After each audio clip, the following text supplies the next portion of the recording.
Europe 1 Matin. Le PDG de Michelin est l'invité d'Europe 1 Matin. Bonjour Jean-Dominique Sénard. Bonjour. Et merci d'être avec nous ce matin. Comment va l'entreprise Michelin ? L'entreprise Michelin va globalement bien. Elle subit aujourd'hui les aléas de la conjoncture mondiale et en particulier celle de l'Europe.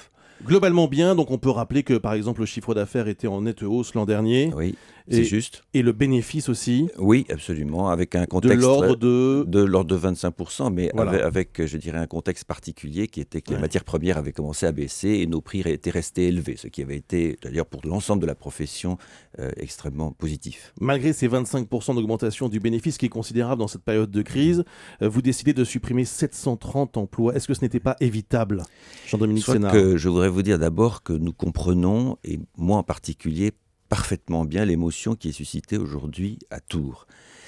Et je voudrais dire aux salariés de Tours que leur avenir professionnel est au cœur de nos préoccupations aujourd'hui. Simplement, je voudrais dire pourquoi on a été amené à prendre cette décision qui est toujours difficile. Il faut comprendre aujourd'hui que dans les 10, 15, 20 ans qui viennent, seules les usines de grande taille, c'est vrai souvent dans l'industrie, c'est particulièrement vrai chez nous, pourront survivre économiquement. Si cette usine ne grandissait pas, nous serions à risque d'avoir à, je dirais, arrêter pratiquement toute la production de l'ensemble de nos usines de poids lourds en France. Donc, en faisant autrement, c'est-à-dire en renforçant la compétitivité de Michelin en France, en créant des emplois dans des usines où on va pouvoir renforcer cette compétitivité, nous essayons d'anticiper le sujet pour l'éviter. Alors, vous parlez d'émotion, c'est pire que ça souvent, hein. C'est de la détresse. Je vous propose d'écouter ce témoignage recueilli par notre reporter François Coulon à Jouer-les-Tours justement. Sarah est maman de 3 enfants et travaille dans votre usine. Moi j'ai un crédit que j'ai pris il y a 1 an. Je ne veux pas pleurer parce que je ne veux pas être faible dans ces moments, mais ça me met dans le rouge complètement. J'ai peur. Je vais faire un dossier de surendettement, c'est ça l'avenir chez Michelin. C'est dramatique ce qui nous arrive.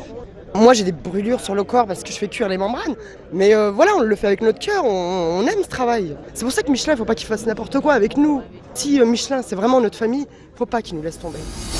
Jean-Dominique Sénard, PDG de Michelin, c'est pas si simple que ça de recaser, de reclasser les gens. Non, mais je pourrais dire à Sarah qui vient de parler là qu'en l'occurrence, apparemment, elle travaille dans l'atelier membrane et que cet atelier membrane va rester à Tours et nous allons investir de l'argent dans cet atelier pour qu'il soit pérenne et parfaitement moderne. Donc, dans le cas particulier, il me semble qu'elle n'a pas beaucoup de soucis à se faire puisque si elle travaille dans cet atelier, il restera. Autres. Et quant aux 700 autres, eh bien, voyons les choses comme elles sont. Nous allons tout de suite ouvrir les négociations sur place entre les équipes de l'usine et les salariés. Nous allons faire en sorte, comme nous le faisons d'habitude, que ceux qui veulent partir avec des mesures d'âge partent avec des mesures d'âge. C'est totalement à la charge de Michelin. On l'a fait. C'est quoi souvent. C'est des pré-retraites en gros. D'une forme, disons, pour simplifier. Mais c'est à la charge du groupe.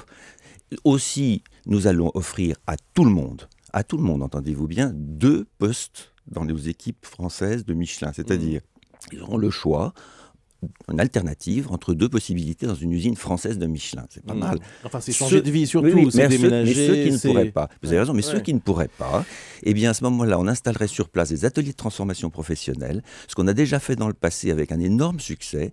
Et pendant 18 mois ou 20 mois, les équipes qui sont là sont formées, on leur apprend parfois un autre métier, on fait venir des spécialistes, et ces gens-là retrouvent toujours un emploi. Donc ce que je voulais vous dire, c'est que Michelin reste Michelin. On va offrir aux équipes des postes partout en France et on va s'occuper de ceux qui ne pourront pas bouger pour des raisons évidentes de famille, de maison, de crédit. C'est évident. On connaît ça très bien et on va aider tout le monde. Alors, vous annoncez parallèlement donc des investissements en France, 800 millions d'euros, c'est quand même pas rien.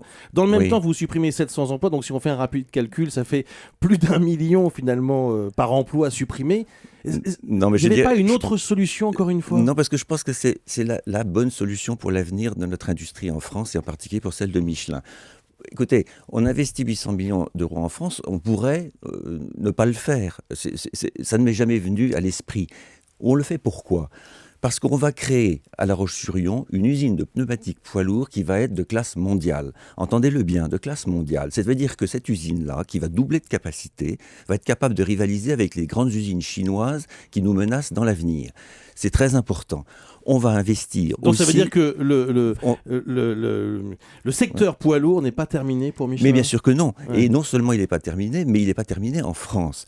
Je rajoute qu'on va mettre des investissements dans l'usine de Montceau-les-Mines qui fait des pneumatiques de génie civil. On va le faire au Puy. Et on va aussi investir à Troyes, qui est notre usine agricole. Écoutez, on ne pourrait pas faire de meilleurs signes de renforcement de la compétitivité et surtout de l'affirmation de la présence en France. Je ne vais pas commencer à faire le contraire de ce que je dis depuis des mois, consistant à dire que la désindustrialisation des pays matures et la France en particulier n'est pas fatale. Et donc je fais ce qu'il faut quand il faut passer, je dirais, à l'action. Mais Jean-Dominique Senard, vous avez entendu le mot qui a été prononcé par Sarah, c'est le mot famille. Vous-même, vous l'avez utilisé. Bien sûr. Alors c'est l'image d'Épinal de Michelin. C'est plus la réalité. On peut le dire aussi aujourd'hui. Michelin, c'est un groupe chinois, indien, brésilien, de moins en moins français. Ça représente quoi l'activité française aujourd'hui pour Michelin ? Ça représente 10% de la production 10%. Du groupe. Oui, mais c'est pas si mal. Et ça représente 20% des effectifs. Parce que le siège est là. Vous savez que le siège est à Clermont-Ferrand et qu'il va y rester. Comme un symbole. Au passage ailleurs, puisqu'on parle de symbole, nous allons investir 250 millions d'euros sur la rénovation de notre site technologique de Clermont-Ferrand. Entendez cela, ce site va être dans les 3-4 ans qui viennent probablement un des plus modernes d'Europe. Et quand vous viendrez le visiter, je pense que vous serez fiers, d'être français et de savoir que ça a été fait là. La famille Michelin, elle est partout, croyez-moi. Toutes nos usines en Chine, en Inde, au Brésil, savent qu'elles sont Michelin. Quelle est la prochaine usine qui fermera ? Il n'y a pas de sujet de fermeture d'usine aujourd'hui, c'est clair, je n'ai pas l'habitude de la langue de bois. Aujourd'hui, nous avons ce sujet-là, nous devons le traiter, mais vous avez compris que c'était un sujet positif pour la France. Les explications de Jean-Dominique Senard, PDG de Michelin. Merci beaucoup d'avoir été avec nous ce matin sur Europe 1.